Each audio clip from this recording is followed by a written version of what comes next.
Good morning, everyone. Welcome back to another episode of Rants About Tech Live, number 144 for this Friday, August 15th. I'm your host, Rod, here in somewhat sunny Philadelphia today.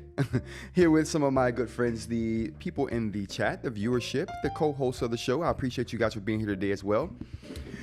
Today's going to be a day we talk about quite a few tech stories. There's quite a few tech stories in the news today that we can talk about.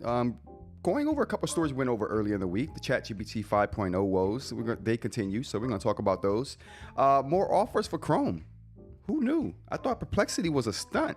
Apparently, there are more companies than Perplexity out to buy Chrome, which brings some validity to the whole concept of Chrome being for sale. It might be. So that's another thing we're going to talk about today. So we're going to get right into those. This is the show where we talk about today's topics as far as tech goes and eInk. We talk about all those topics. We talk about some maker stuff too. We didn't talk about maker stuff yesterday, but we got some maker stuff on the menu today. We got the electrostatic mat over here. Let's take a look. What do we got? We got the electrostatic mat over here inside the M1 Ultra. I got opinions. I got feelings. I got thoughts. I got impressions. We're gonna talk about those too. We're gonna talk about those as well. Well, again, thank you guys for being here. Let's get a air horn going for the chat that's here already. Owen in the chat. I feel you, bro. If you're having a tough day today, listen. No, we've been there. You know, we share your pain. So, you know, we're with you, Owen. So don't feel like you're alone, brother. We've all had those bad days. The good thing is it's Friday, and it's still early. So, you know, if something's going on, there's time to turn it around. And if not, it's Friday. Don't worry about it till Monday. We're good to go. What's today? Oh, actually, what do we got for today's holidays? Let's check out today's holidays.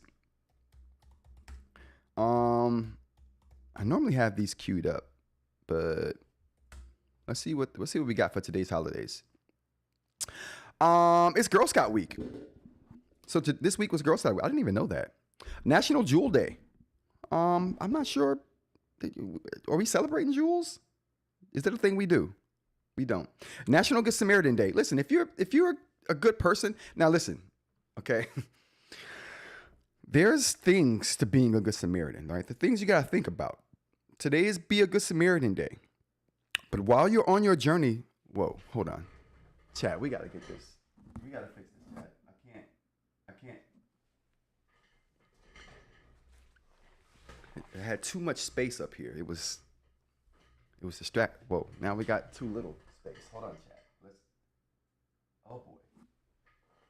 Did we fix it? Do we have the magic? We have the magic now, chat. Okay, so there's a couple things if you want to be a good Samaritan, okay? So today is Good Samaritan Day. Be a good Samaritan. I encourage good Samaritism. Is that a word? It is today. I encourage good Samaritism, okay? I encourage it. The thing, though, is there are laws against being a good Samaritan. You can get sued just by trying to help someone. I don't know what that law is called. It might be called the Good Samaritan Law. Let's check it out. Oh, there we go. Let's check it out. The good. Whoa, chat. Whoa, what happened to our? We got to fix this, chat. We got to fix it. My bad. Oh boy, what happened? I don't know. Oh boy, there we go. Bam. Oh, we good. We good to go, chat. Okay. Now we just have to fix it a little bit. We there. Now we just have to drag it over.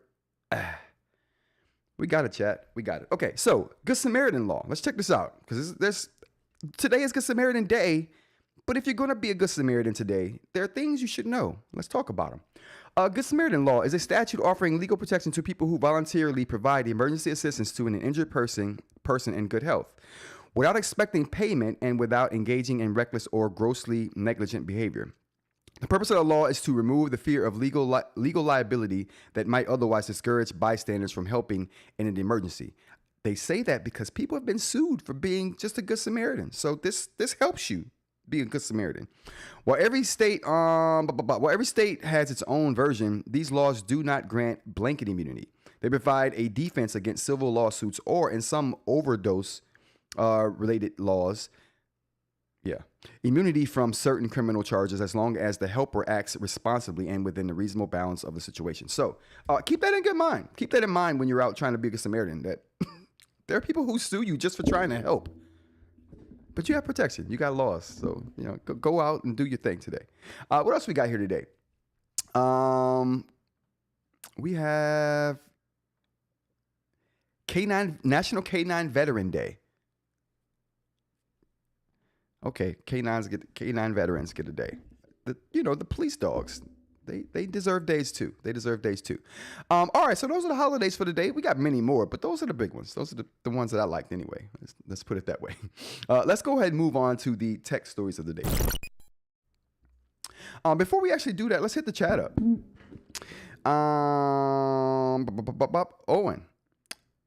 Good morning, all, and good morning, Dr. Lane. Good morning, Aaron. Good morning, Ling. I appreciate you guys for being here. Thank you for joining. Dude, I've been arguing for the past 4 hours about my veto for a promotion. Dang. Yeah, okay. It's that kind of day. I get you, Owen. I won't even try to debate that, bro. I get you. And I feel you. I'm with you. Listen, we're with you, Owen, so don't feel like you're in this by yourself. We're with you. I've been there personally, so I get it. Let's go ahead and go to these tech stories, shall we? The first story we got up here is going to be more ChatGPT news. So we got the latest ChatGPT saga going on here. They said that the latest ChatGPT 5 was supposed to be PhD level smart, right? That was one of the quirks. Now, first, the problems we had earlier in the week was the fact that people had problems with the model switcher. They weren't given a choice between what model they wanted, and people preferred the 4.0 model over the 5 model for whatever reason, for tone, personality, workflow. They had things that they had working correctly with the 4.0 model that when they switched over to the 5 model didn't work at all. Now, those to me, those were like quirks, okay? That's fine. Bring a new model out, there's going to be some problems. But if you know me and you've been around the channel and the show enough, you know that something I like to say is, Why is the new thing worse than the old thing? Like, don't give me new stuff that's worse than the old stuff. Just keep me with the old stuff. So that's one of the things here that's been going on. People were like, listen, I've gotten accustomed to the way that I use 4.0 and ChatGPT. Why go about doing things that's going to change that? So that's one thing. Okay, I get why people are upset about that. But then the fact that this new model is giving you wrong information that the old model got right. See, that's what I'm talking about. Don't give me a new model that is worse than the old model. Oh, pen rolled off the table. Dude, I've been playing on the bad news. My crystal nib broke after I used it for 2. Oh, Dr. Ling, I got you. I'm offering replacements for while I have them, while they last. And a refund if you want a refund for that. So just keep that in mind. Something I want to say about the crystal nib. I've been saying this all week, and I'll continue saying this for the next month or so for every show. If you bought into the crystal nib, this is a process, and it's you buying into making these things better, and they will get better. We're going to get these things to a point to where there's no durability issues. Now, everything has a durability point, right? Everything has a breaking point. I want the crystal nib to have a breaking point that's at least on par with the Supernote ceramic nibs. The ceramic nibs from Supernote break as well, but I want them to be on that level. Percentage-wise, there's a number of percentage-wise of nibs that Ratta as a company is like, okay, if this number of nibs break, we're okay with that percentage because that's well within our bounds, our range of acceptance. Once they fall out, once the percentage gets higher than than their boundary for acceptance, then they'll do a recall, they'll change whatever. Same with me. Like once the percentage gets to a point to where it's above what I feel is tolerable, we're changing it. So. But again, this first round of nib sales is going to fund the next batch of nibs, which will either we'll have more to give out per purchase, which means you'll have a replacement if something were to happen, or what I'm going to do is increase the durability by a more expensive material, or go with a more expensive process for the crystal nibs so that it increases the durability. I mean, it's more expensive. But the thing is, with this round of sales, I should have the money to buy a higher number, which will bring the cost down. So more expensive material, but a higher number, so lower costs. So hopefully that washes out. That's what I'm in the process of figuring out now. All right. The pen. Oh, it rolled off the table. Yeah, definitely, Dr. Ling. I'm definitely offering replacements while I have them. So I probably have about 6 or 7 replacements left. Which is why I didn't sell the ones that I was holding on to. So I was holding on to about 10 to 15 of the nibs just in case something like this were to happen, so I could send replacements out to people and give them an opportunity to try it if something unfortunate were to happen, like your pen fell off the table and it broke the nib. These things happen, but I want a replacement for the people who have invested in the crystal nib and are invested in seeing it get better, right? And I want you guys to be able to use them. So if they break, I will send out replacements. Or if you're like, okay, it broke, I don't want to deal with it, I'm issuing refunds. So that's not a problem. But if you want to try it, again, I have some replacements that I can send out. But I won't ask for the refund for something that wasn't your fault. Well, that's cool, Dr. Ling. But again, this was a round that I was expecting that if everyone wanted a full refund, I was financially able to handle that. So that's how I planned this to happen, because this is still a test phase. So I want people to feel good about their purchase, and I want people to feel good about the crystal nib because it's something that I'm evolving and going to continuously make better. This is just the initial round. So yeah. When should we expect the next batch for crystal nibs? The next batch of crystal nibs should be well, what I'm doing is I'm waiting until I get a percentage, right? So this is how I'm seeing it. How I look at it is I have a 20% threshold, right? We sold 30 nibs. If 20% of those nibs break within the first month, then I'm going to go with a different material. But I'm saying this because I'm not going to put the next batch order in until I know what's going on with the nibs. So I have enough data that I can say, okay, 20% of the nibs failed. 20% for me is okay. If it goes beyond that, then to me that's not okay, right? So if it goes beyond that, then I want to switch the material. If it stays at 20% or lower, then I can continue with the material and just try to get higher volumes to get the price down. That'll be the thing. If it goes above that 30%, then I'm going to be either switching the material, or I'm going to be switching the production procedure, which if I go with a more expensive production procedure, that will increase the durability as well. There's also production procedures that increase the purity, which also increases the durability, but also increases the price. So you see where this is going. So everything I do from this point on is going to increase the price, but the added volume should offset that. So to answer your question, Aaron, I'm trying to wait till I get enough feedback to put the next order in. I put the next order in, and then I started getting feedback, and I'm like, okay, let me cancel that order, because if the feedback comes back to where it starts to be above that 20% threshold for me, then I'm just going to switch materials. So I put a hold on the order. So this could be a thing to where in like 2 weeks, because that'll be in another 2 weeks, we would have had a month of crystal nib exposure to a large group of people, and then we'll make that decision. Once we get the percentages back, once I get all the feedback, then I'll make a decision on what number I'm going to order, if I'm going with the same material, if I'm switching materials, if I'm going with a more pure material. All those things will be thought of in about a month. So the next crystal nib round will probably won't be for 2 months. Probably. Now, unless people were like, hey, the durability of this particular nib worked for me. I love the way that it writes. And those will be people like me. Like me, I've been using it for 6 months now, and I'm loving it. And I wouldn't switch to anything else personally. Like for me, this is it. Like if I continue to buy these and make them just for me, it'd be worth it for me, right? Because I just couldn't see me going with another material at this point. And since I could see me going with the Supernote nibs as well. Like that's an option, right? But the point is, I can't go back to something that's not ceramic at this point. So I would love to get something that's a little more affordable than buying the Supernote nib and then making it into a universal nib, which gets expensive to do that process. I'm trying to find a more economic way of bringing ceramic nibs to the world. In a package that everyone feels good about as far as durability, how long it lasts, the writing feel, all of that, price, all of that.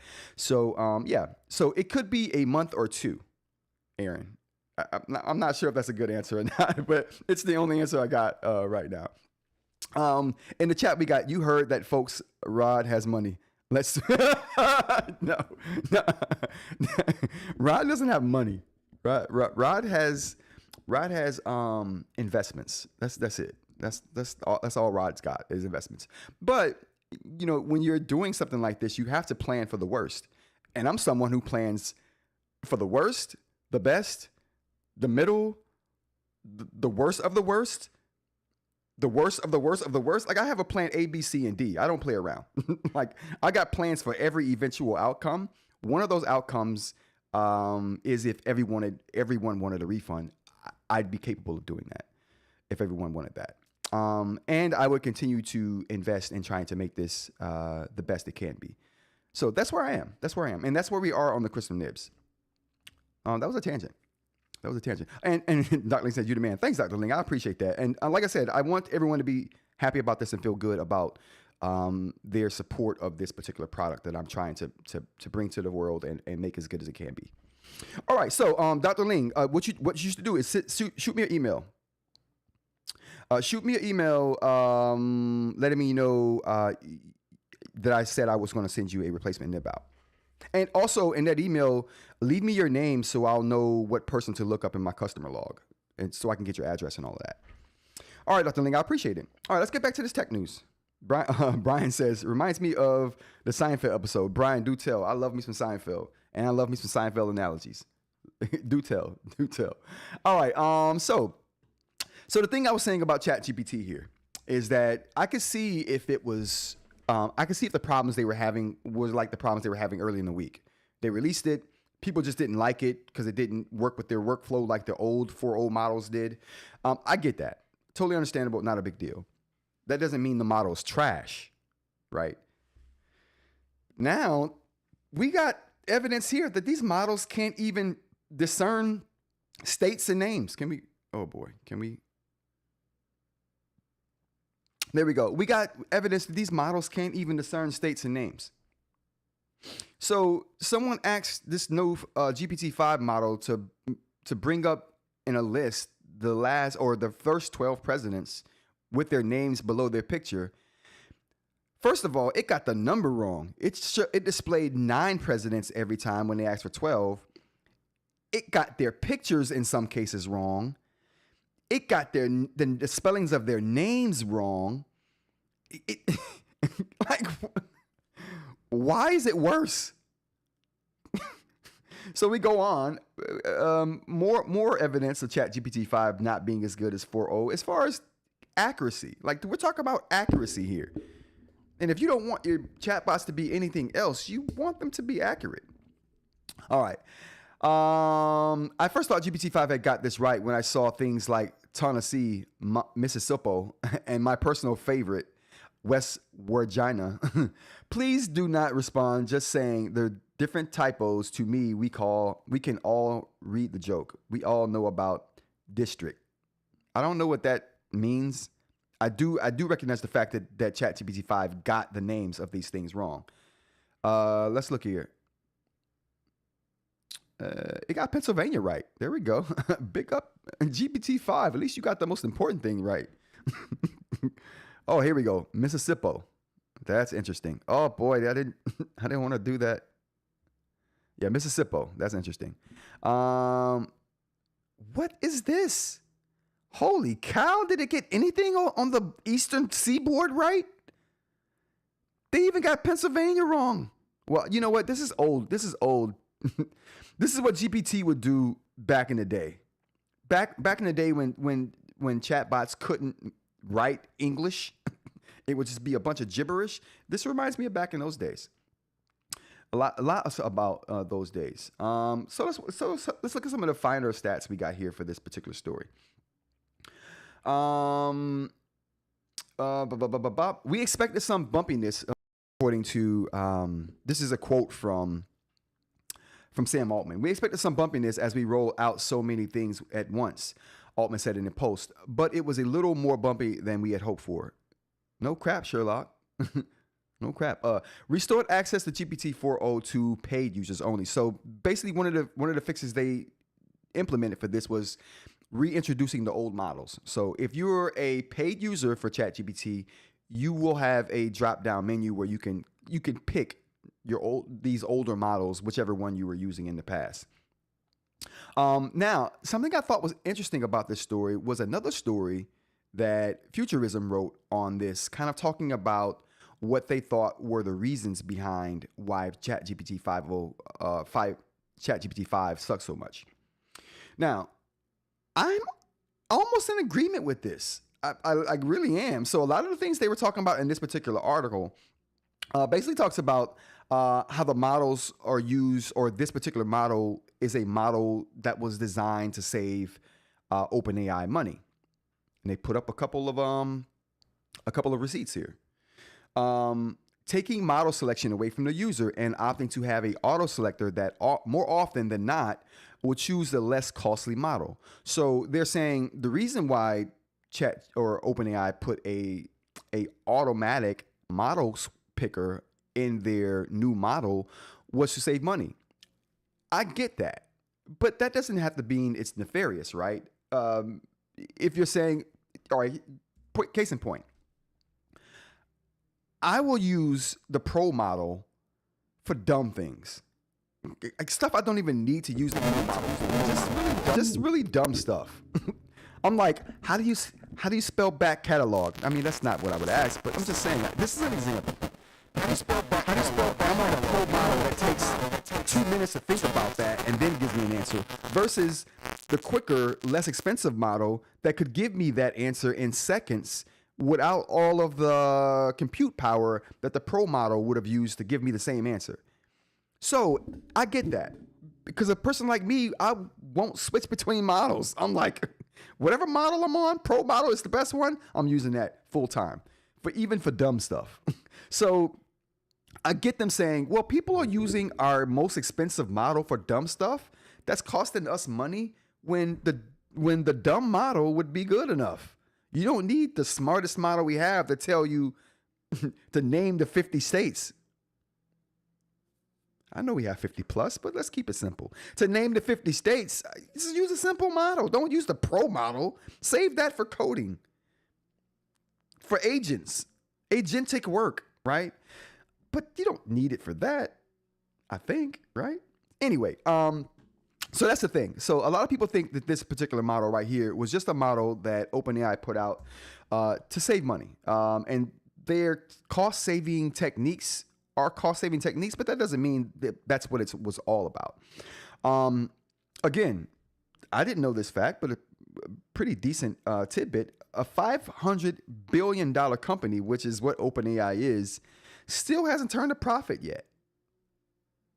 It's worth $500 billion. I mean, someone's making money, right? It's not like the OpenAI employees are broke. They're rich. They're some of the richest people in the world. But the company turning a profit, that hasn't happened yet. So they're still in that phase. So I can see them trying to save costs at points when it's not going to affect the user's experience, right? But at the time it starts to affect the user experience, then it's time to do something different. And I think that's where they're at with this new ChatGPT-5. All right, let's go on to the next thing we have here, which is going to be the government wants to take a stake in Intel. We talked about this story, which is the only reason I'm bringing this up again is because we talked about this earlier in the week where I was giving some of my opinions about why I thought the current administration in the U.S. was trying to make the CEO of Intel step down. I thought that was interesting, and I'm like, why would that be happening? Why are we getting involved in like private business leadership? That shouldn't be the thing. Lo and behold, we have been doing this for a little while now. So the government has done this a few times in recent memory. So last month, the American Rare Earth Minerals Company, MP Minerals, announced a multi-billion-dollar package of investments and long-term purchase commitments from the U.S. Department of Defense. So the government getting involved in a private corporation for rare earth minerals. And this is Rare Earth Mineral Company, right? So it's not a tech company, but Apple is heavily involved in this rare earth minerals deal the government made with MP Minerals, because that's where Apple gets its, or these kind of minerals is where Apple gets its minerals for the magnets that they have in the iPhone. And these magnets are used for a lot of things. They're used for haptics. They're used for the orientation of the phone, to be able to tell what orientation the phone is in, the accelerometer. So magnets are used heavily in iPhones for a lot of different things. And Apple's involved in this particular deal that the government made with MP Minerals as well. U.S. chip maker AMD and NVIDIA this week agreed to pay the U.S. government 15% of their revenues from semiconductor sales to China in exchange for a license to restart exports there. So lots of deals being made between the government and private entities. And I knew about these, but I didn't see them in the same way, I guess, as I'm seeing this Intel situation that the government has going on. Let's go to the chat real quick. Yeah, how do you guys feel about this? Should government be involved in private investments? Roger, you're murdering your... Oh, am I? I'm murdering the mic? Am I talking too loud?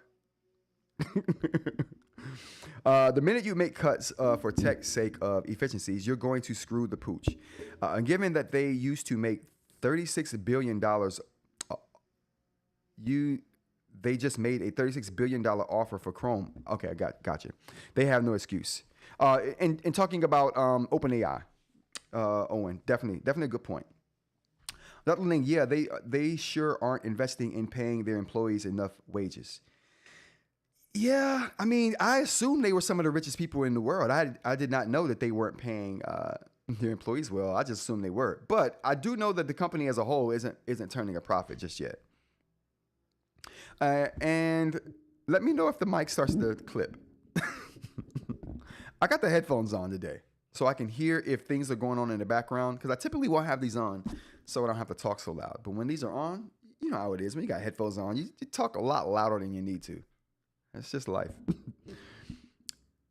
BM says, Dr. Ling, yeah, they sure aren't investing in paying their employees enough wages. All right, yeah, all right. News to me.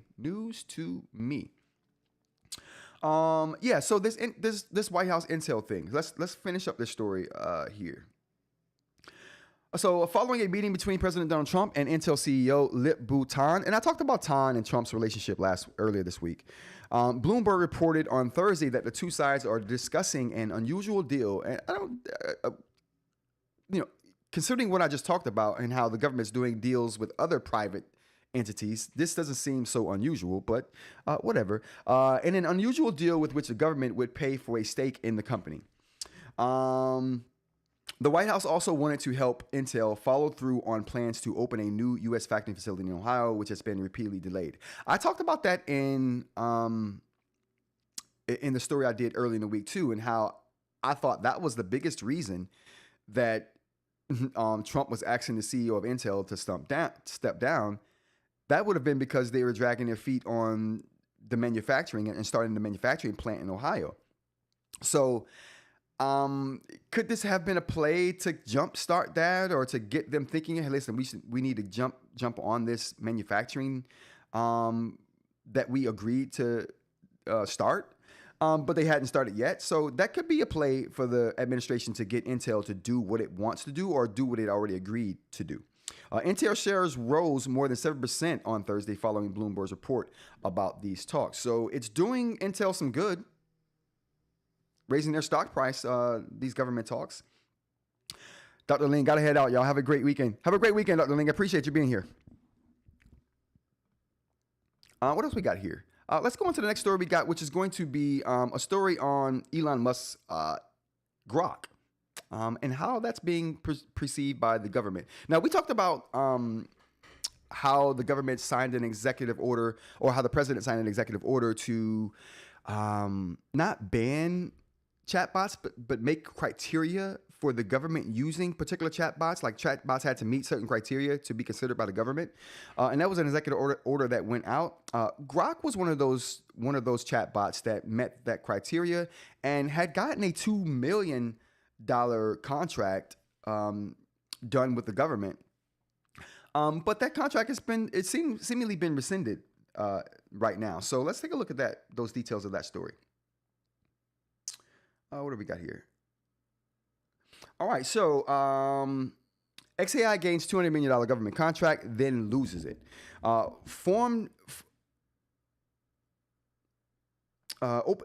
formed a government team inside XAI called Grok Government. So this was Elon's answer to form a sector within XAI that only deals with the government, which is a pretty smart move. General Service Administration reported reversing course on Grok after anti-Semitic responses last month. I'm not sure if you guys heard about these responses that Grok was giving out that were upsetting and infuriating a lot of people.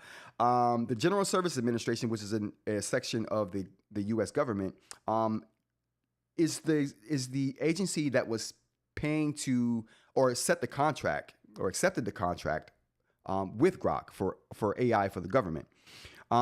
This particular government, though, is not wide-reaching. This GSA arm of the government is not the government as a whole, so they're just one section of it.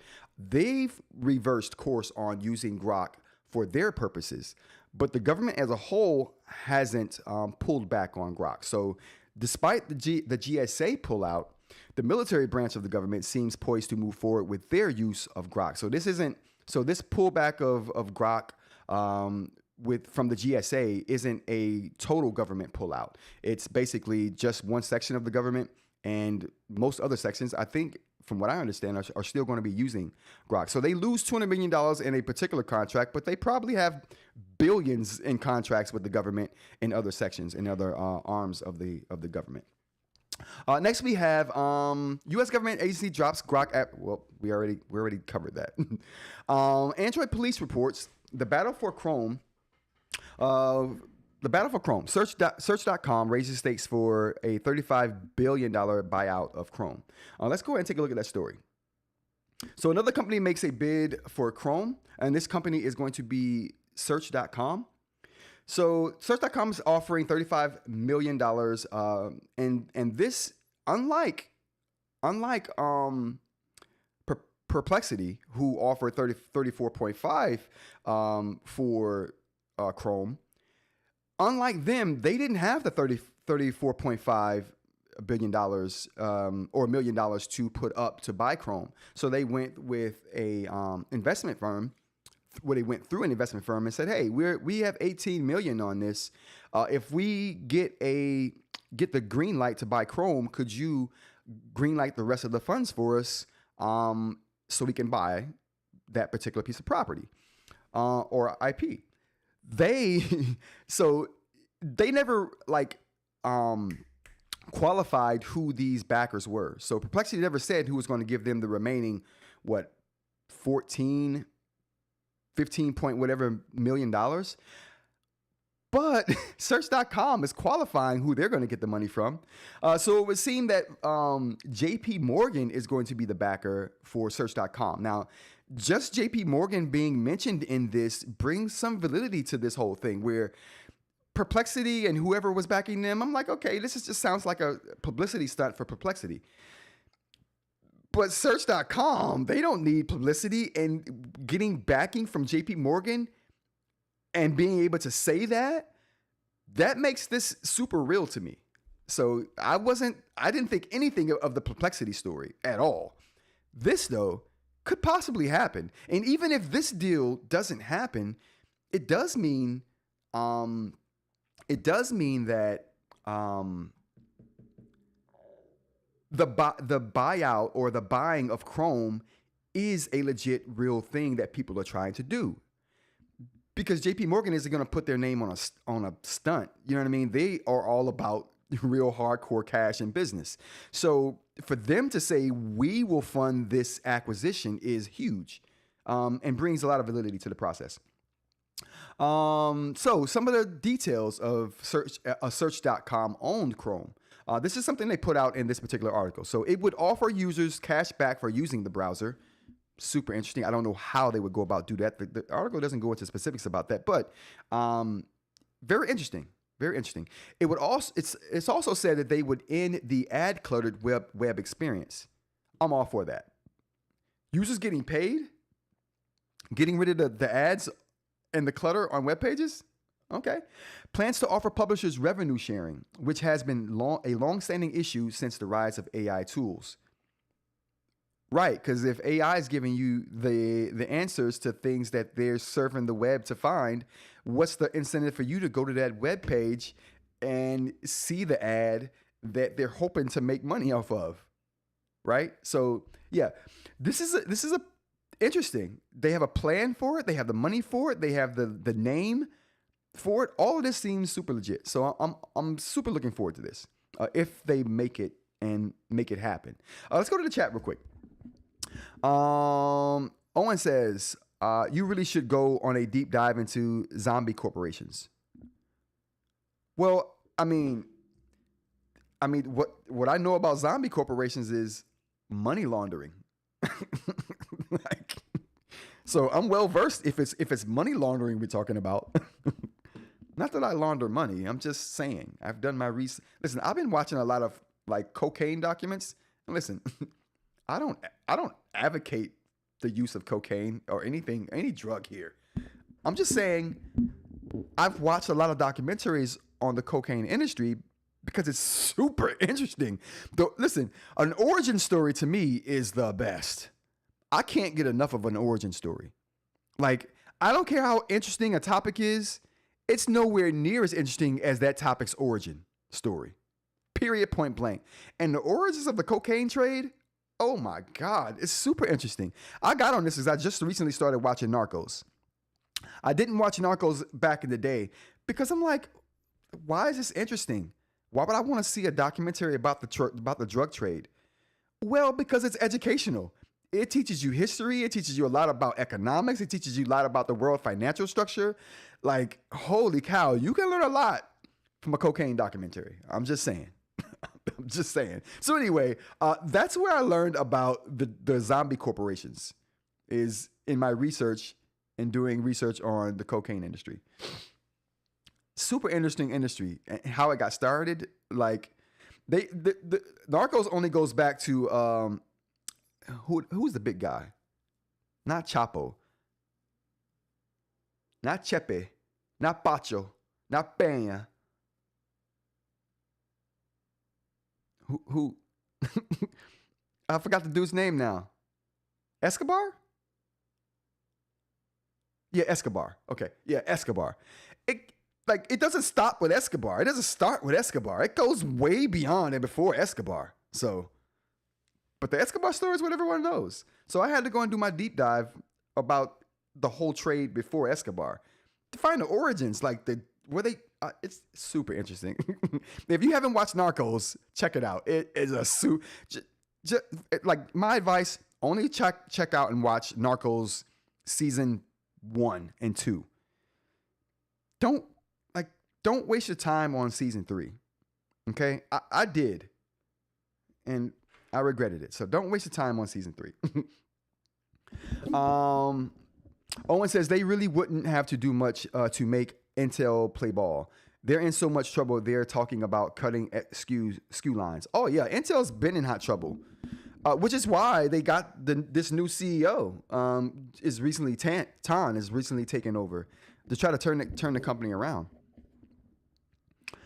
Selling Chrome is absolutely real, and you know what's weird about this whole Intel thing is that Intel was so big in the era of the Intel Core 2 Duo. The problem with Intel is that they never tried to innovate. They just were a generic name and thought, oh, we're gonna live on this name forever. Nah, bruh. AMD has always been around doing their thing. Snatching up ATI in the process. Who else? We got Apple with Apple Silicon. Listen, when PenMaker went to Apple and started making wrist chips, like I started seeing the benchmarks coming out of there, and I'm like, did Apple find an alien ship that crashed? Reverse engineered Sony, stay with me. Reverse engineered the chips they found on that ship and put them into MacBooks? Because the numbers were just great. Do you guys remember the numbers from the first M1 chip? Do we recall the atmosphere that the M1 released in? Holy cow. It dominated. It blew everything out of the water. I literally thought Apple had hired aliens. They found the down ship. They reverse engineered it. And the rest is history. Like, there was nothing to explain it. Either that or PenMaker himself, which is the designer and the architect behind these wrist chips, either that or PenMaker himself is an alien, which I could believe. I believe he definitely is an alien. He came to Apple and changed the game. Could Google also sell YouTube, please? Oh boy. Selling Chrome is absolutely real. Google has too much power right now. Well, the thing is, Owen, that's the thing here. That's why I think that's why these sales are coming up right now, because the court battle that Google had with the government over Chrome being a monopoly was the antitrust things that were going on with the Google ecosystem. The government ruled against Google in that case. They're going to appeal, right? The judgment of the courts, but the problem here is that the damage is done. Like, you can appeal all you want to, but and also everything's not finalized yet. So until they go through with the appeal and everything is finalized, I mean, there's nothing Google really has to do right now. So they don't have to sell right now. But if they were smart, they probably should. I never thought I'd be saying this. Like, realistically, But you're right, Owen. The atmosphere is right for Google to sell, even though I thought this was a pipe dream. The atmosphere is right. They just ended their failed court case with the government. The government ruled against them in the monopoly in their monopoly case for Chrome. Yeah, it's a good time. It's a good time. And they would avoid a lot of legal battles even down the road if they went ahead and sold Chrome. And also, again, something I've been saying for a long time on the show is I think Chrome should have been the first AI browser. Why wouldn't it have been? Like, I get it. Google has a lot to lose, which is why it can't like maneuver like some of these smaller companies who are making their browsers AI or making just brand new AI browsers, like Perplexity has their comment browser. Like, why didn't Google do it? Why won't? They're too big. They're too big. Like, if Google sold Google Chrome and YouTube, what would they be? What would they be, chat? What would we have left of Google if they sold YouTube and Chrome? Right? There'd be no more search. What are they doing at that point? AI? Just AI? They'd just become just an AI company, which I guess wouldn't be bad. You could be just an AI company right now and be super successful. Like, AI has made so many millionaires since 2 years ago.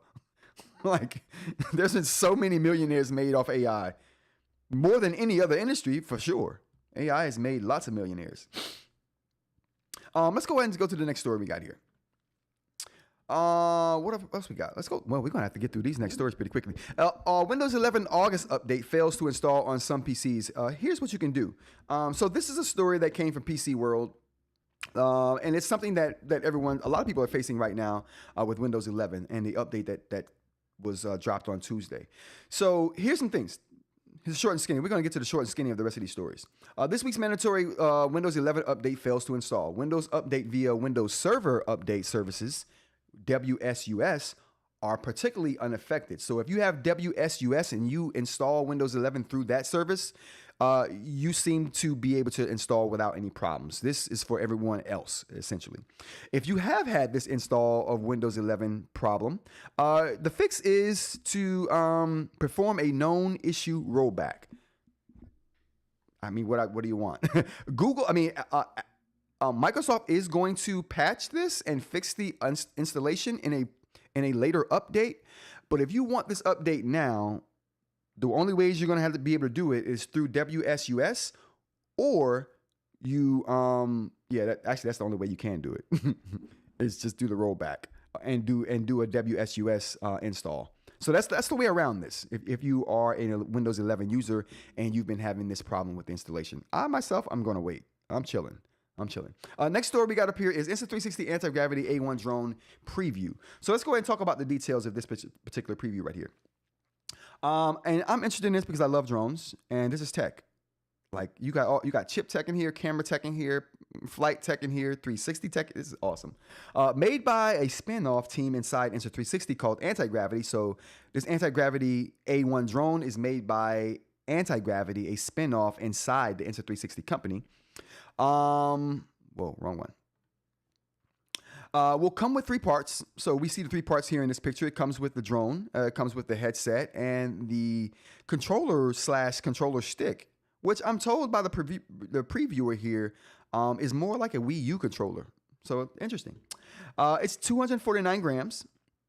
2 ultra-wide cameras that sit on the top of the actual drone, and another 360. Another camera, ultra-wide camera, 8K, sits at the bottom part of the drone. Like I said just now, both of these cameras are 8K cameras. So this is 8K 360 footage. What's the frames per second? I don't know. But if they're doing 8K 60, holy cow. Invisible drone, like the selfie stick. So if you're familiar with Insta360's invisible selfie stick, to where you can use a selfie, you can use a 360 cam, and you won't see the stick that's holding the 360 cam because it'll be invisible. They clip that out with some very clever computation. The same goes for the drone. If you view the 360 footage, you won't see the drone. The drone will essentially be invisible in this whole thing. So it'll be like a flying camera. No drone. You can look around freely with the goggles, unlike traditional FPV drones that only allow you to look in the direction that the drone is actually going. So this would allow you to turn your head while the drone's going one direction. So while the drone's going one direction, you will be able to turn your head and see what's to the left and to the right of you, or even behind you, because it's 360, right? So you'll be able to do all of that kind of stuff with this particular drone here. Point and click controls on the remote. This I thought was interesting. Point and click controls. So basically, if you've ever used, I played a video game that this was a thing. I'm trying to remember the name of the video game that I played that this was a thing on. But if you've ever played a video game this is a Wii. It was a Wii game to where you would point on the screen. You would point to an area on the screen where you wanted your character to go, and you wouldn't have to move your character to that point, like The Sims. Well, you don't control The Sims, so never mind. They just do what they want to do. But this game, you can control the characters, and you control the characters by pointing with the Wii to an area of the screen, which would correlate to an area in the frame. You would click on that, and then your avatar will just move to that portion of the screen. That's exactly how this drone works. So essentially, you with the controller you have in your hand, you point to a point in your field of view. So you look to where you want the drone to go, and you can use the controller to point to an area in your field of view. The drone will go there. So that's how the drone flies. Well, that's at least one way the drone can fly, which I thought was interesting. What else we got here? One lens on the goggles is a screen. So on the goggles here, I think they have a picture of this as well. There we go. So right here on the goggles, you see as we're looking at the right screen right there, is an actual LCD screen where people who are with you can see what you're seeing. It's odd, but I guess it's can be useful. It's odd, but definitely can be useful. So those are the details and specs right now for this particular drone. Prototype drone. It's not like production quality yet. This is just pre-production units people are using and giving their opinions on. I think it's super cool. I'd love to know the frames per second that they're using for this. I would also love to know if that pointing in 3D space is the only way you can control the drone. That would be interesting to find out too. But some information on that is good. Next thing we got here is patents. So Apple has released some patents for a new electronic device. We won't call it an iPhone because we don't know what it is. But it's a patent for an all-glass device. And you can kind of see, where this might be going. So Apple has filed a patent for a glass-made electronics device. It's a box-shaped gadget made of glass where its front, back, and all four rounded edges are part of a single continuous touchscreen display. So everything is touchscreen. So you can look at this kind of and get a taste for what it might be like. Every edge is touchscreen. Every edge is a screen. Content moves around the device seamlessly, essentially. The display wraps around the entire inside of the body, making content visible from any orientation. The team filed the patent on March 14, 2025, and the U.S. Patent and Trademark Office released the document on August 7, 2025. So just so we know, these are what the patent filings look like. The actual patent filings right here look like. Just so we know, Apple files thousands of patents a year, okay? Thousands. If they come up with an idea, they patent it. Okay, they probably come out with a fraction of those patents. Like when I say fractions, I mean in a single digit fraction number of the patents. So we may see something like this, we may not. I just think it's interesting. I think it's interesting to look at whatever patents Apple are putting out, regardless if they are going to come out with it or not. It may be a good indication of where they're going with their particular designs. So very interesting. Next thing we got here is Anthropic takes on OpenAI and Google with new Claude AI features designed for students and developers.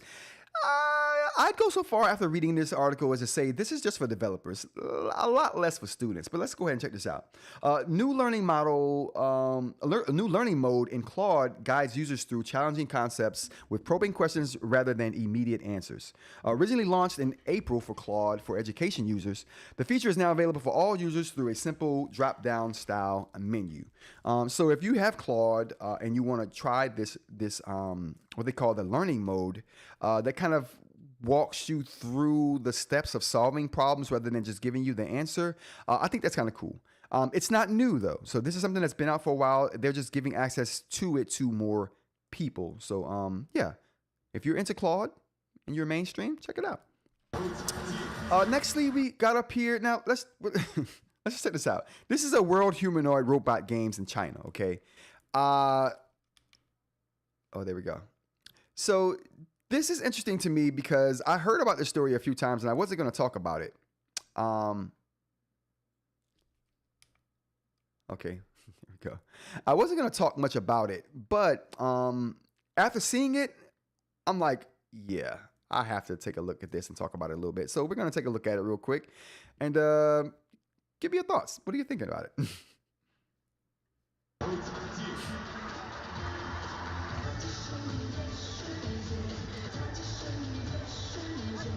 Whoops, my bad, guys. Like,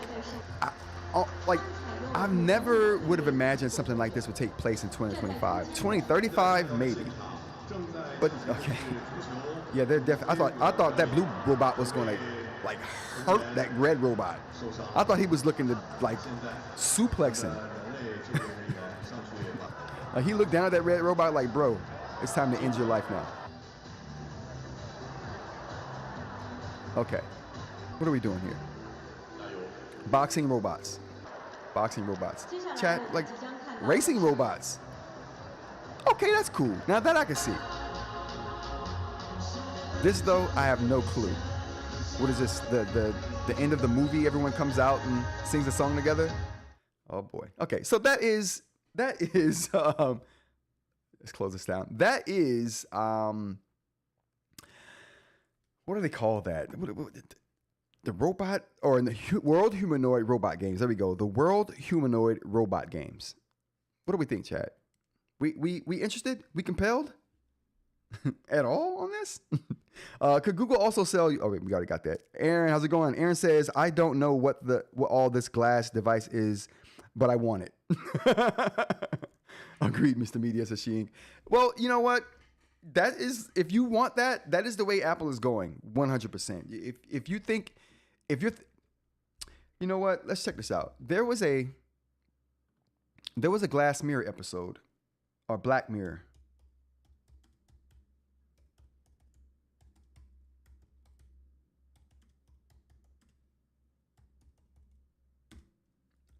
So there was a Black Mirror episode with all glass phones.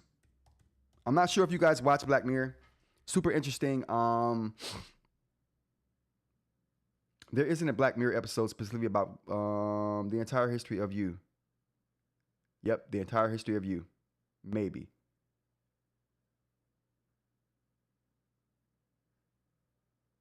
Maybe we can take some images.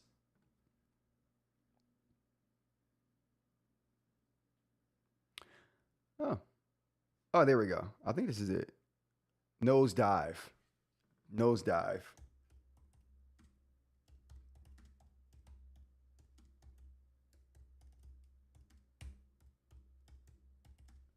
Whoa.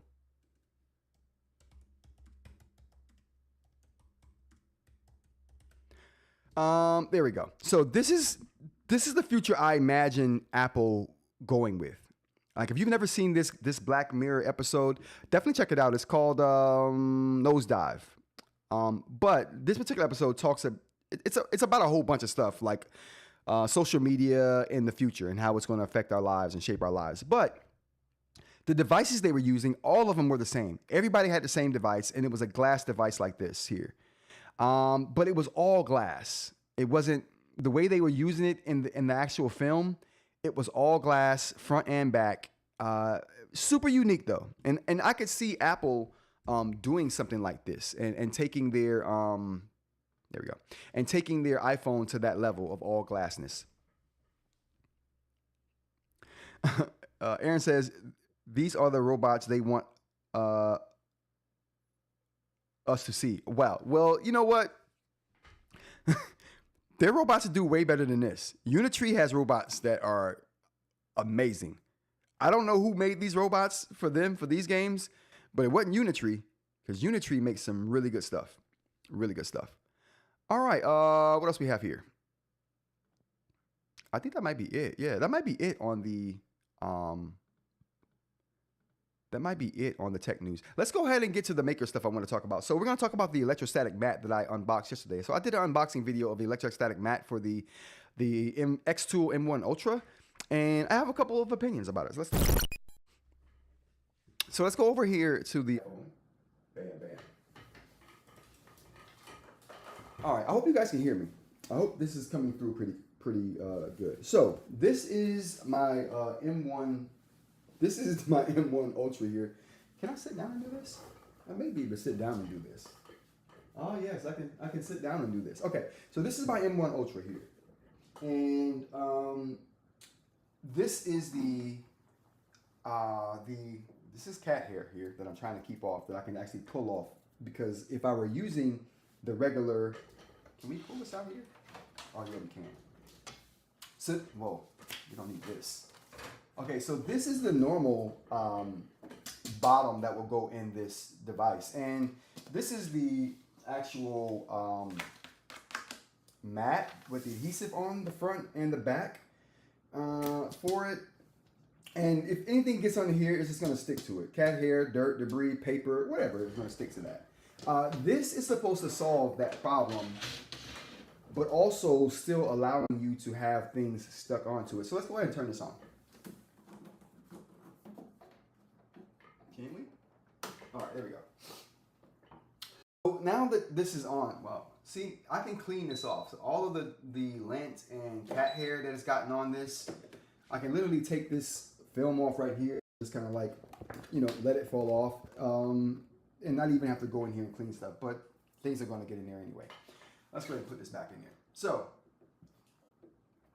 this is the tool. It's unique. So to put it in, I had to take, oops, I didn't put that in. So to put it in, I had to take my printer module off, because there was no way I was going to put this in. Can I move this down here? No, that wouldn't work. So I had to take my printer module right here off to actually put it in there, because of it being a bit thick. It's about 3/8 of an inch thick. And like, if you were watching yesterday's live, I think it was yesterday or the day before, I was talking about the clearance, right, for the blades.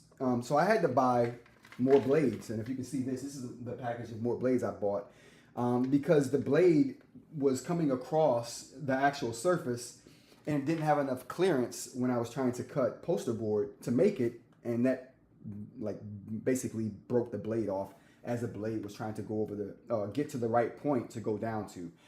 So that's an issue. So clearance could be an issue for you, and if you want the most clearance you can get, this is not going to be this particular thing right here is not going to give you the most clearance you can get. So and I care about clearance because of the things that I want to cut and print on. But anyway, so I had to take my printer module out to put this in. Anyone's going to have to do that. Whatever module you have in this space, if you have the X1 Ultra, the M1 Ultra, you're going to have to move whatever module to put this in. So that's a must. So you're going to have to do that. But once you have that done, you can slide those modules back in here, clip them into place. All right, so now that that's done, I was forced with thinking about once it was put in. So the installation of this is super easy. Matter of fact, let's go ahead and try it out. So the installation of this is super easy.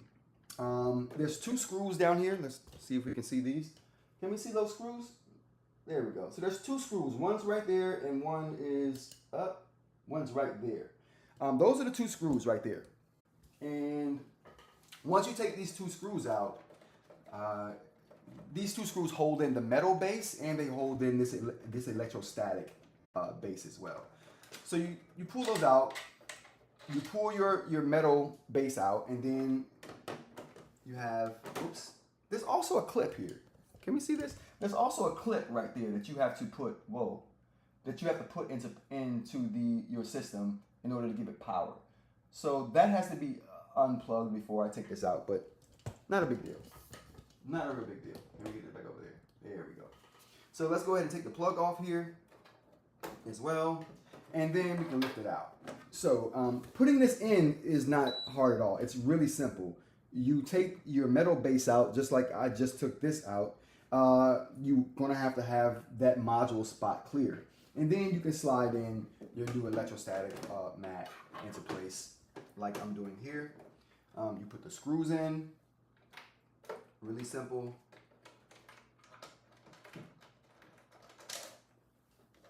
Oopsie. All right, you put the screws in here, and then you plug that we just saw up. So I'm going to go ahead and plug that plug back up for the power. And this plug is not a USB-C plug. It's like a, whoops, let me pull it out again.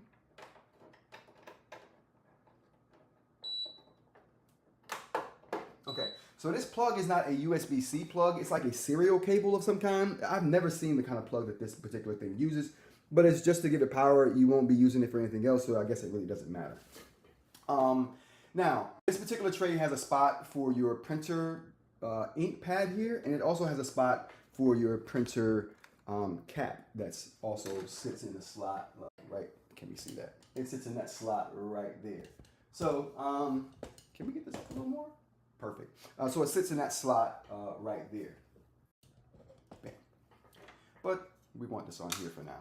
I'm telling you right now, if you have this system and you have the ink head for this, holy cow, you are going to want to keep this cap on until it starts to print. Like right before it starts to print, pull it off.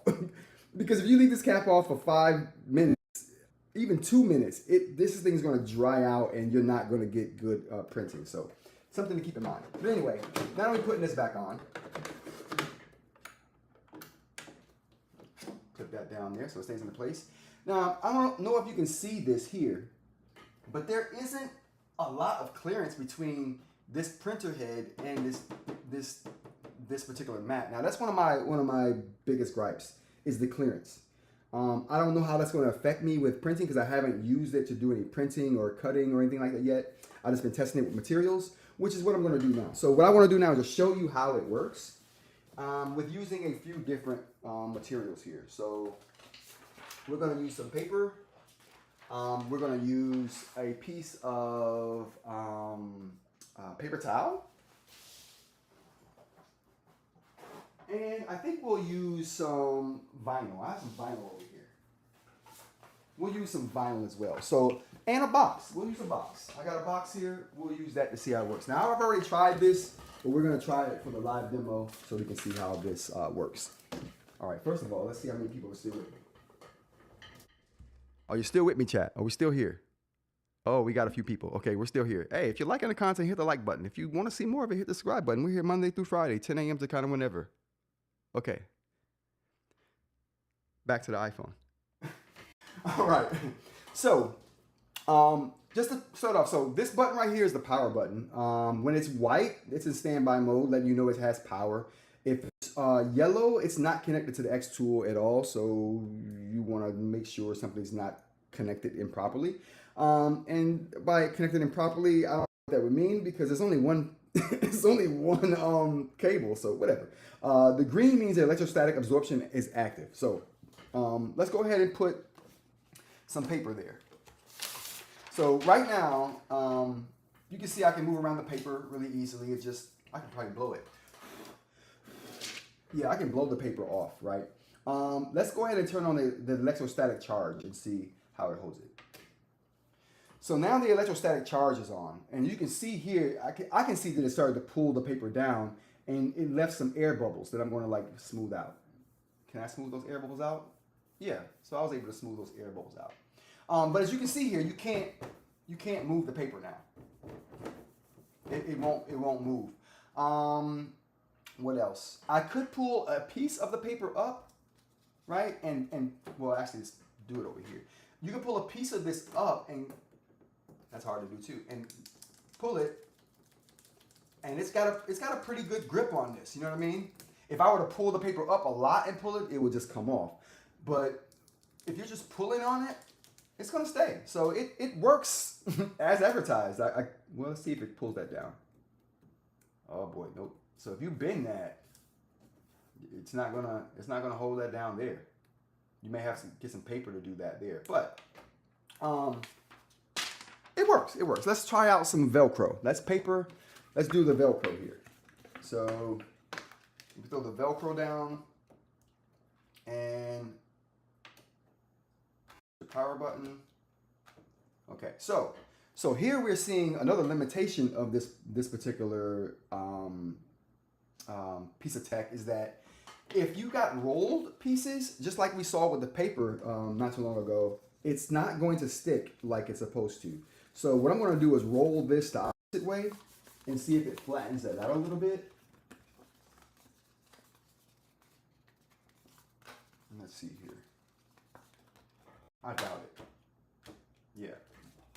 Yeah, no. So so unless you have actual Velcro sheets, if you're using Velcro rolls, this may not be the thing for you. This may not be it. And all of my Velcro is rolled, so there you go. Yeah. But if you can straighten it out, matter of fact, let's see if we can move this. I'm gonna take the top layer off. I'm gonna take this off and then see if I can put it on it bare. Nope. It still won't hold it. Okay, so there we go. Wrong way. Perfect. Okay, so now the rolled Velcro, no go. I wonder if I have some flat Velcro somewhere. Let's see if it'll hold Velcro at all. I'm almost certain that I have flat Velcro here. I'm almost certain.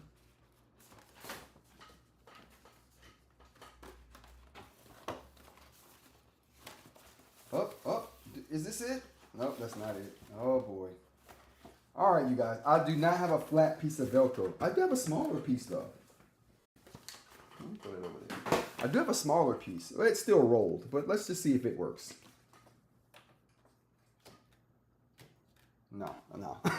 If it's rolled at all, it's not going to work. So there's that. All right, so we tried paper, we tried Velcro. Let's try a paper towel. So let's see if a paper towel will stay here.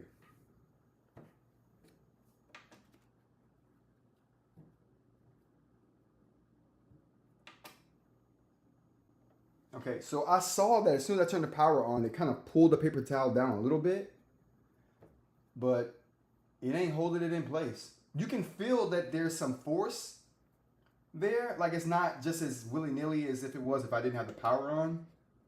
Yeah. I can tell that there's a force there when the power is on. Like you can see it kind of go down. I'm not sure if you guys can see that. Let's do it. Try that again. Like take a look right here. When I turn the power on, you'll see that kind of flatten down. I'm not sure if that was visible at all, but very interesting. Matter of fact, let's go get closer a little bit. Get a little closer. This area right here will let up when I turn the power off. Yeah, you can see that kind of move a little bit there, and then you can see it move a little bit more. Maybe not from that angle. Maybe not. Maybe that's a bad angle, but it's not staying regardless. Paper towel won't stay in place. So paper worked. Rolled vinyl didn't. The paper towel didn't, and it could be the paper towel is rolled, right?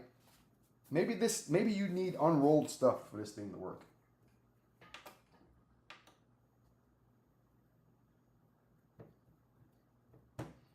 Yeah, I don't think rolled or unrolled paper towels would work. It's probably too porous to work, but regardless, that doesn't work. All right, next thing we're gonna try is a box. Let's try. This is paper. This is a paper box. It's not that heavy, not heavy at all. But let's see if it will hold the box. Put the box there. We can see I can move the box around. Let's do it this way, because you can see I can move the box around like this. But let's go ahead and turn it on. All right, see if I can move the box. Okay, good. So it will hold the box in place. Well, it'll tip, but as far as sliding, it won't slide. So that's kind of cool. I can still tip it, but if the blades are going over it and moving it, or if the printer is going over it and printing it, it won't move. The problem is though, I would never be able to use this thing with the printer with something like this, because I would need the bottom to be out, if that makes any sense. And the only way I can get the bottom out is if I move this. So I would have to remove this thing here. Let's go ahead and turn it off and unplug it. So in order for me to print on that box, I would have to remove this thing, just like I would have to remove the metal bottom. So I would have to remove that. Let's take it out here.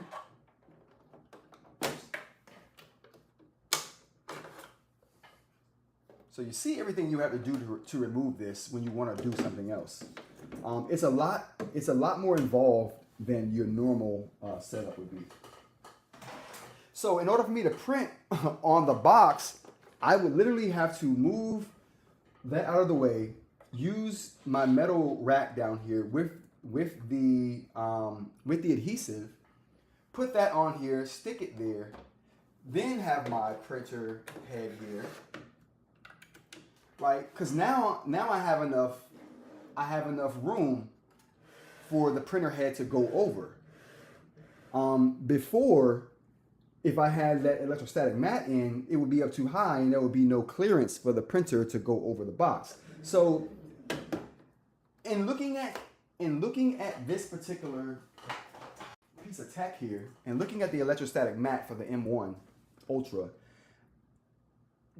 it's niche in a niche, right? It's like you can only use this for paper. Maybe vinyl sheets, you know what I'm saying? Something really thin, but anything with some thickness to it, you're not going to be able to use this with. Like the boxes or bags or anything like that. I don't think you'll be able to use this with. And lighter materials like this. We saw that if you were trying to do something with something as light as a paper towel or as porous, this wouldn't work for you. You'd have to go with the adhesive mat, and at that point, paper towel on an adhesive mat, I'm not even sure that would work. So you would probably have to tape this on to whatever you're going to put it on. So yeah, this isn't going to save you every situation. This is a very specific piece of tech here. And for my use, I may only use this for paper. Let me move this out of the way. I may only use this for paper. That may be my one and only use for this, is like paper and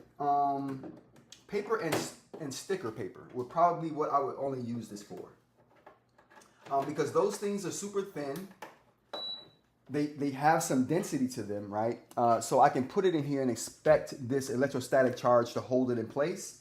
And it's thin enough for all of my tools to kind of go over and get to the point it needs to get to work correctly. So that's it. That's gonna put this back in place here. So that is the electrostatic mat, and those are the gripes I have about it.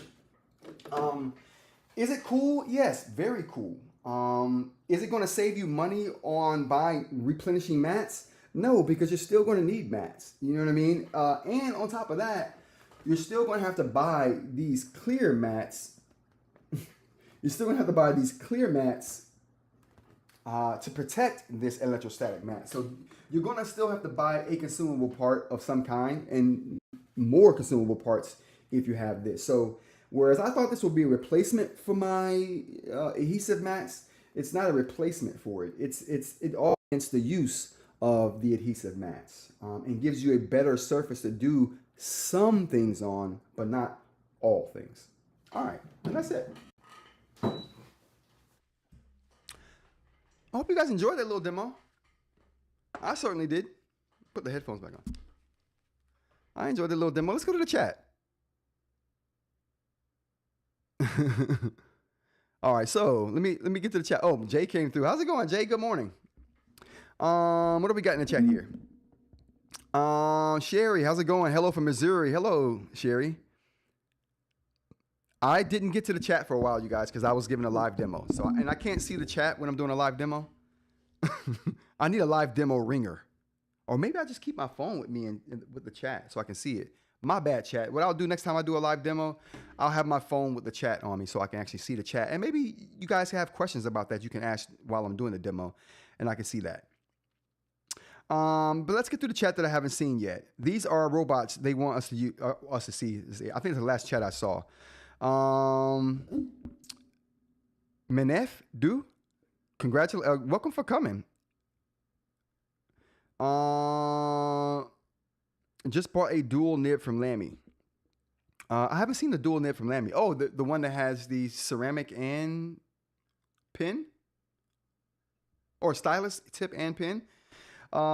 She said, "Hey, Carrie Cawthorn and Manouf, good to see you both. Definitely good to see you both.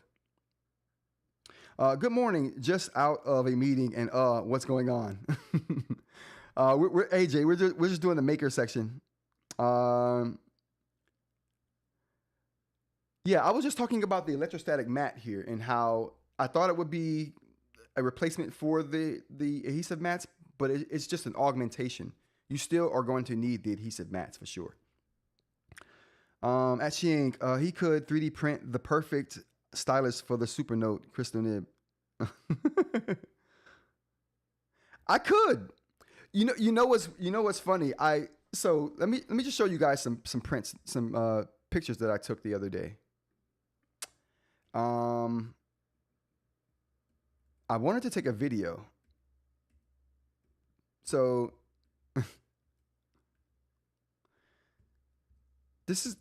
first of all, this is my new black cat. I call this cat Little Black Cat, LBC for short. And then we ultimately started calling her Philly. So now she's LBC and Philly. She's northeast. She's West Coast and East Coast. This tail has the biggest tail. This cat has the biggest tail I've ever seen in my life. And this is still a kitten. Whatever. Anyway, so the picture I really wanted to show. This is the crystal nib here. Whoa. Calm down. Can I zoom in a little bit? Jesus. Holy cow. That's too much. All right, never mind. Anyway, this is the crystal nib here. This is me putting the crystal nib in a crystal sheath. So I 3D printed the sheath. I put the crystal nib in, and this is the result here. Oh boy. God, I don't want to zoom that much, man. Jesus, calm down. Can I? There we go. Whew, controlled zoom is a thing. All right, so this is one of the ones I put together. Let's go back here. Oh, they don't want to let you go to a different picture unless you unzoom. That's bull crap. All right, anyway. This is another one I put in here, a shorter nib, which means the tip of the nib came out further from the sheath. And another one. And we got another one right there. This is a good one. Jesus Christ, can I?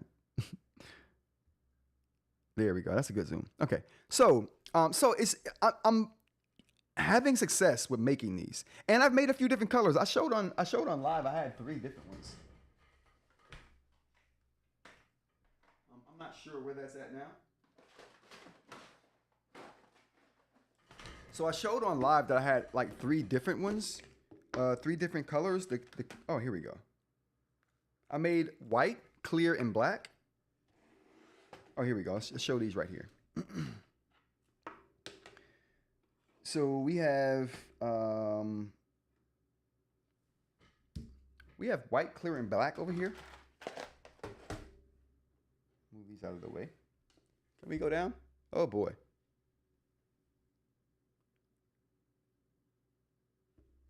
All right, so there we go. So we got white. Oh, that's not a white one. That's a white one. There we go. So we got white, we got clear, and we also have black over here. So these are the colors. I'm gonna make an orange one too, for sure. So I can 3D print some of this stuff. Obviously the nibs, you're not 3D printing ceramic, but I'm sourcing the material, so that's a good thing.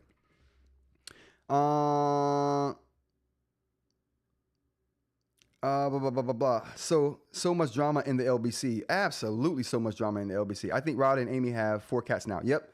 We got 4 cats now. I'm trying to tell, Amy, stop. We don't need any more cats. I don't even have a cat. I guess LBC would be my cat. No, not even. Not even. LBC is like a dog. LBC is not like a regular cat. She eats table food and she fights all the other cats, even though she's a kitten. I won't say fight. She likes the roughhouse with all the other cats. and all the other cats are super chill, so they don't really want a rough house. She don't care. She don't care at all. Or fused quartz. Wait, how do you print glass? Oh, you can't, no. Or fused quartz, I guess. 6 of one, half dozen of the other. No. Yeah, I don't print the actual ceramic, just the nib sheaths that I'm making. I sourced those from a place here in the US. The ceramic part of it, that is. Which I may have found a place in Philadelphia. Holy cow. How lucky can you get? Maybe not. Like, I reached out to some, this is so funny. I reached out to some companies about the crystal nib, and I got lucky somehow by getting the contact information of a supplier who supplies these materials. So I reached out to another company who doesn't supply, they just cut. And they were like, oh, you've already reached out to our supplier. We won't be quoting you on this. Like, all snotty and snorty. I'm like, dude, are you upset? Like, I'm in business. To get quotes from many different companies and manufacturers is how business is done. Why be mad because I'm doing business? I mean, I'm assuming he was mad because he thinks he had a contract under his belt that he could make some money off of, and he probably could have. But his supplier had already, I had already contacted his supplier, so he's like, "Oh, how did you get our supplier's number?" I'm smart, bro. I'm smart. Jay says, "Do you think you could print a new sheath that would let Supernote ceramic nib fit in a premium scribe premium pen?" So I can't. So two things. Well, one thing really. The scribe pen uses the same nib as the jumbo Norris, I think, if I'm not mistaken. If I'm wrong about that, Jay, let me know. At the very least, I know the Norris Digital Jumbo uses the same nib as the Wacom 1, which is the same nib as the Kaweco. Now, you can't put Supernote nibs in either one of those. It's too thick. If you try to put it in one of those, and I've tried, you will realize that if you have a sheath that's not slit, that doesn't have a slit in it, like these right here, like I've made these from scratch, so I made these from scratch, so there's no slits in these. This is what you would buy if you were to buy one of the nibs from Lamy, the EL tip nib. If you were to buy that rubber tip nib, this is what you would be buying essentially. And I've learned how to make those. So no slit is needed for me to put nibs in here because there's nothing to take out. This is already got the hole, as you can see there. Can we see it? Yeah, it's got the hole there. You can see there. I just put the nibs in. Now, what my process? We'll talk about the process another time. But the point is, no different sheath from Jumbo. Oh, is it a different sheath from Jumbo? Oh. Yeah, I don't know for sure about the Scribe Premium because that's one of the few I haven't seen yet. The Scribe Premium. So I'll have to get one of those in the shop, Jay, to tell you. But I do know that my assumption was for a long time was that the Scribe Premium had the same nib as the Jumbo and the Wacom 1. I do know those two pens have the same nib and the Kaweco at the very least. Those nibs won't fit, or the ceramic nib from Supernote won't fit those nibs. I know because I've tried. What happens is when you try to put those into those sheaths, if you've split it, like you know, if you're doing it like I have to right now, you have to split them to put them in. If you split them to put them in, you will find out quickly that once you try to put the Supernote nib into there, the slit doesn't close back up properly. It's too big to allow for the slit for the actual nib to close back in on itself. And if if the nib is exposed through the sheath, that affects the internals of the stylus, and you get that ghosting, the ghost line, right? When you hover over your tablet, but it's still writing a line. That's because the sheath is exposed to the actual electronics, when typically you only want the sheath exposed at the bottom of the nib where it's making contact with the electronics of the stylus. It's just too big, and that's one of the reasons I made my nib a little bit, just a tad bit smaller in radius or diameter than the Supernote nib, slightly smaller, so it would fit all of these pins. I can make it, and if it's smaller, then I can do things and make the nibs thicker, smaller. To change the dimensions of the nib sheath is easy. To change the dimensions of the actual the nib insert, not easy. Okay, you got to design it, you got to produce it, you got to get it manufactured, you got to get it sent off. Like changing the size of the sheath, I do have to design it, but then I just have to make it. So, that doesn't require another company or more time. So I would much rather change the size of the nib sheath than the actual nib itself, because the nib itself allows me to put it in so many different pins. That's why I have it the size that it is. I can make it bigger. You can't make something big small. Not ceramic anyway. So that's the thing. I have 2 Supernote refills that I can't use. One is just dead and the other won't stop ghosting. So I want to do something with the nibs. Oh.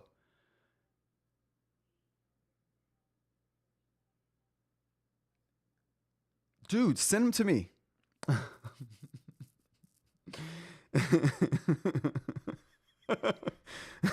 Supernote nibs are expensive right now, man. Just to get the nib is $50. And that's before you do anything to it to get it to fit inside your pen. So it's expensive right now to deal with that. Send them to me. I'll do something with them, and I'll make one that works for you.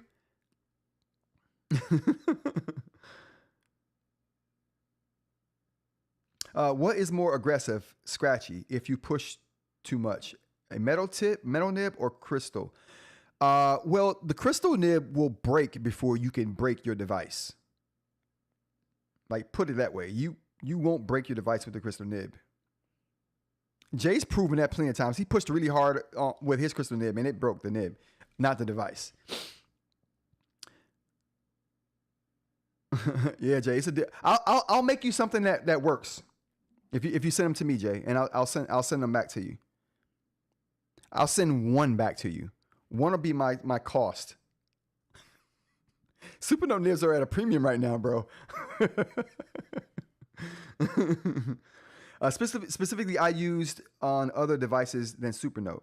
If you don't use it on a Supernote, you won't damage the screen with a metal or ceramic. So, well, I hear that the titanium splinters after a while and causes sharp edges, which could damage the screen, which doesn't happen with ceramic. So, there's that.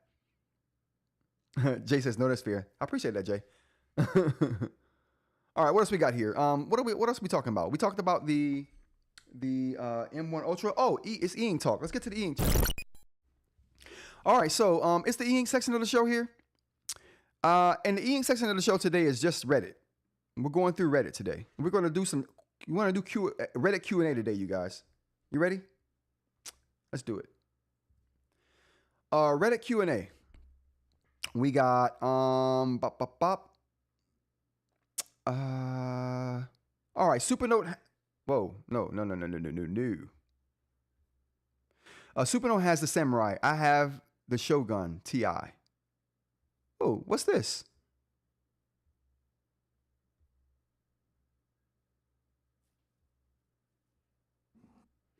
Whoa, those look like serious pens right there.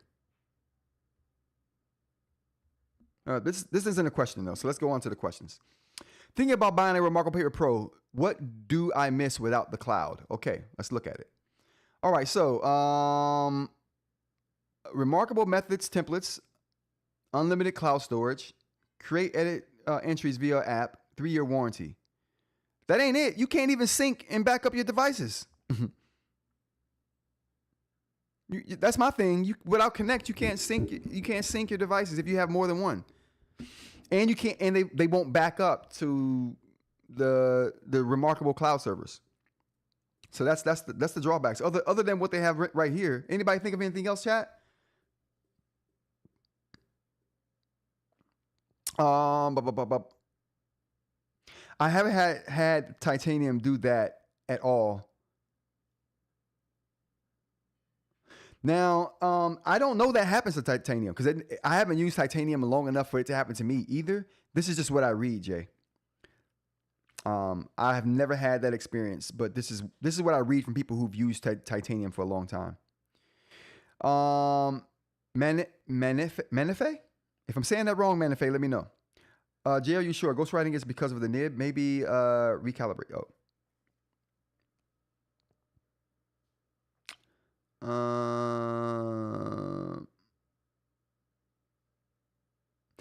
You know what? I saw a ghostwriting Heart of Metal on Reddit this morning too. So we're gonna try to find that again.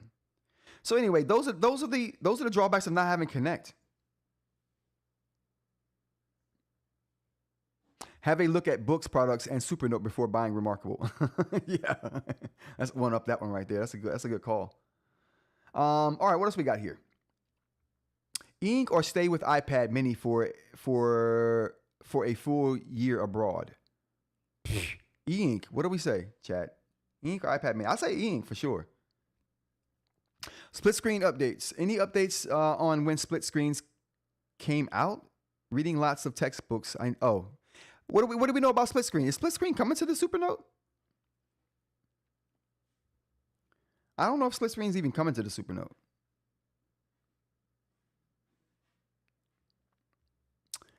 I could be wrong about that, but I don't think so. Will there be a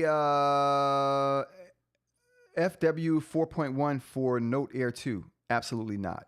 Absolutely not. I don't even have to go into that one. No, sir. Anyone know what's making this sound Century Carbon? Never mind. I don't want to look into that. Calibre doesn't read my book. Who cares? How do I get rid of this? Getting settings have stopped. Well, restart your phone or your Palma. That's how you get rid of that. Hold the power button down. That's how you get rid of that screen.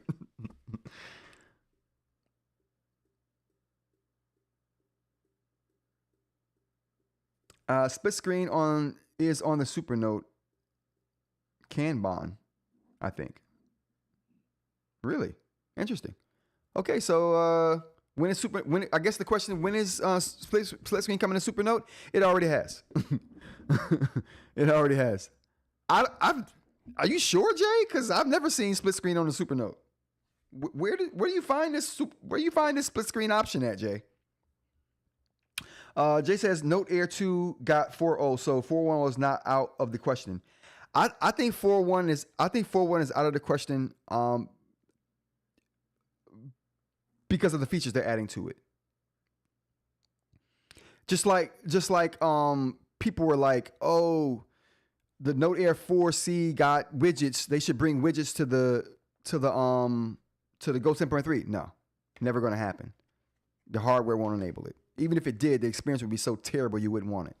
I think that's the case with 4.1 and the Note Air 2. Or the Note Air 2. We'll see, Jay. We'll see. I'll keep an eye on that. What else we got here? Reddit. I saw a couple good Reddit posts that I wanted to look at.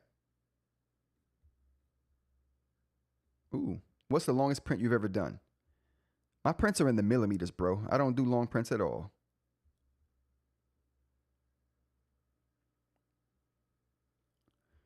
Oh, Lamy.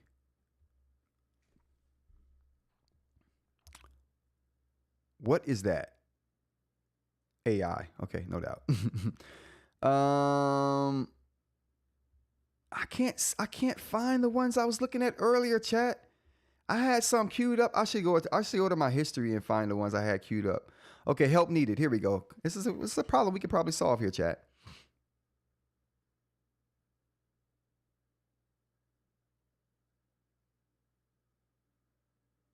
Oh, chat. Hold on. Chat, what is he writing with? Does that look familiar? Hold up.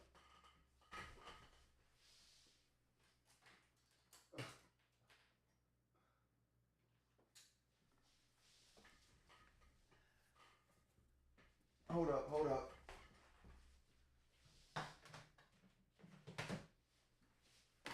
All right, chat.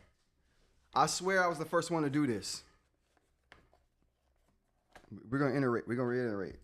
I swear I was the first one to do this. Nobody has claim on the Supernote clipboard. This dude's using a Supernote clipboard. It's awesome.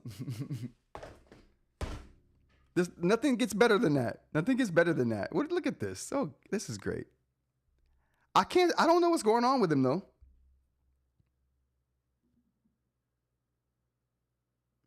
Oh, the Kanban is their software planning board that they share, like a roadmap with custom. Okay, it's never coming.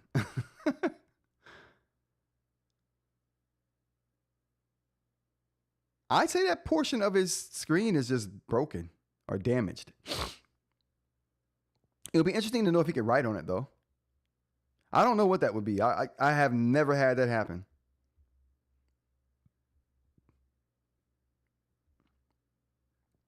Is this normal on a brand new tablet? What do we got here?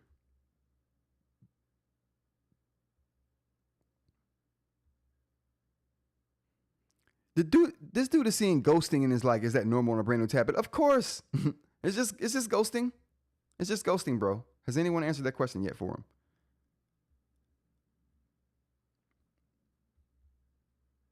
Yeah, there we go. Ghosting, it's normal.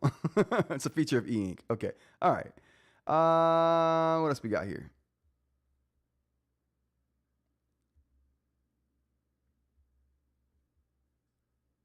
Man, there ain't no good. I saw tons of good Reddit questions for eInk earlier. Now I can't find one. I should start bookmarking them. That's going to be it. Wow. Okay. So I'll bookmark them next time, chat. My bad. Next time we'll have good Reddit questions queued up that we can dive into, and maybe we can help some people out on Reddit. Maybe not.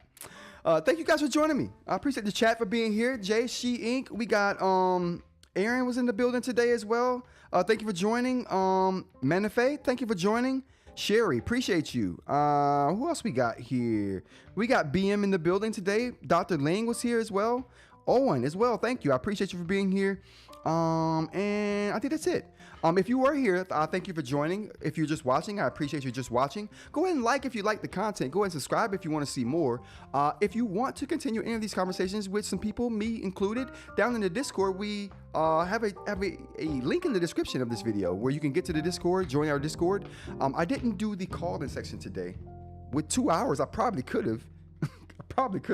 We're going to keep working on that call-in section to get that where it should be, but I got to remember to keep doing that. I even had it up today. I even had the Discord up with this. I ruined it. All right, chat. Thank you guys for joining me. I appreciate you being here Monday through Friday, 10 a.m. to kind of whenever we talk about the tech news of the day, eInk news of the day, and we talk about some maker stuff as well. Thank you guys for joining me. I hope you guys have an awesome weekend. TGIF, and I hope to see you all next week. Until then, peace.